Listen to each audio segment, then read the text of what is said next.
కృష్ణా జిల్లా మచిలీపట్నంలోని పెద్దపట్నంలో పెన్షన్లను మంత్రి కొల్లు రవీంద్ర పంపిణీ చేశారు. ఈ క్రమంలో 10 కుటుంబాలను ఆయన P4 కార్యక్రమం కింద దత్తత తీసుకున్నారు. అందరికీ ఇళ్లు నిర్మించి ఇస్తానని మంత్రి కొల్లు రవీంద్ర హామీ ఇచ్చారు. చేపిస్తారు అన్ని. ఇక్కడ స్కూలేనా? ఇవాళ లేదా స్కూలు? లేదని శనివారం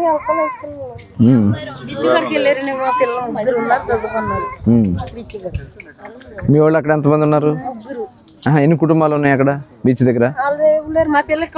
అందరు ఇక్కడి నుంచి వెళ్తూ ఉంటారు అంతనా? సరే సార్. నీ పేరేంటి? కొండ. నీ పేరేంటమ్మా? ఓకే. నారా చంద్రబాబు నాయుడు గారు ఈ రాష్ట్రంలో పేదరికం లేనటువంటి సమాజాన్ని నిర్మాణం చేసుకోవాలి.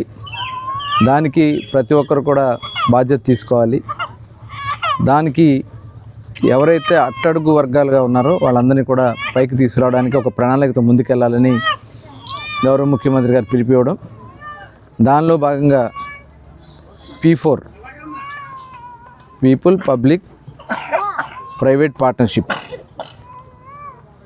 ప్రజలను కూడా దీంట్లో భాగస్వాములు చేయడం కోసం గౌరవ ముఖ్యమంత్రి గారు పిలిపించారు. దానిలో భాగంగానే బందర్ మండలం పెదపట్నం గ్రామంలో ఎవరైతే ఎస్టీ సోదరులు ఉన్నారో చాలా అట్టడుగుగా ఉన్నటువంటి వీళ్ళని P4 కింద కొల్లు ఫౌండేషన్ ఈరోజు దత్తత తీసుకుంటున్నాం. వాళ్ళకి కావాల్సినటువంటి అన్నీ కూడా సదుపాయాలను ఏర్పాటు చేయడానికి ఒక ప్రణాళికాబద్ధంగా ఇలాంటి కుటుంబాలని ఇంకా కాన్స్టిట్యున్సీలు ఏమని కూడా చూసుకుని వాళ్ళందరినీ కూడా రాబోయే కాలంలో వాళ్ళ ఉన్నతి కోసం, వాళ్ళు విద్యాపరంగా వాళ్ళు కాళ్ళ మీద వాళ్ళు నిలబడే విధంగా వాళ్ళకి చక్కటి మౌలిక వసతులు కల్పించే దానికోసం ఈ ఫౌండేషన్ వర్క్ చేస్తుందని చెప్పి తెలియజేసుకుంటూ, అందరూ కూడా ప్రతి ఒక్కరు కూడా ఇలా ఎవరో ఒకరిని దత్తత తీసుకుని వాళ్ళ ఉన్నతి కోసం సహాయపడాలని ఈ సందర్భంగా కోరుతాను.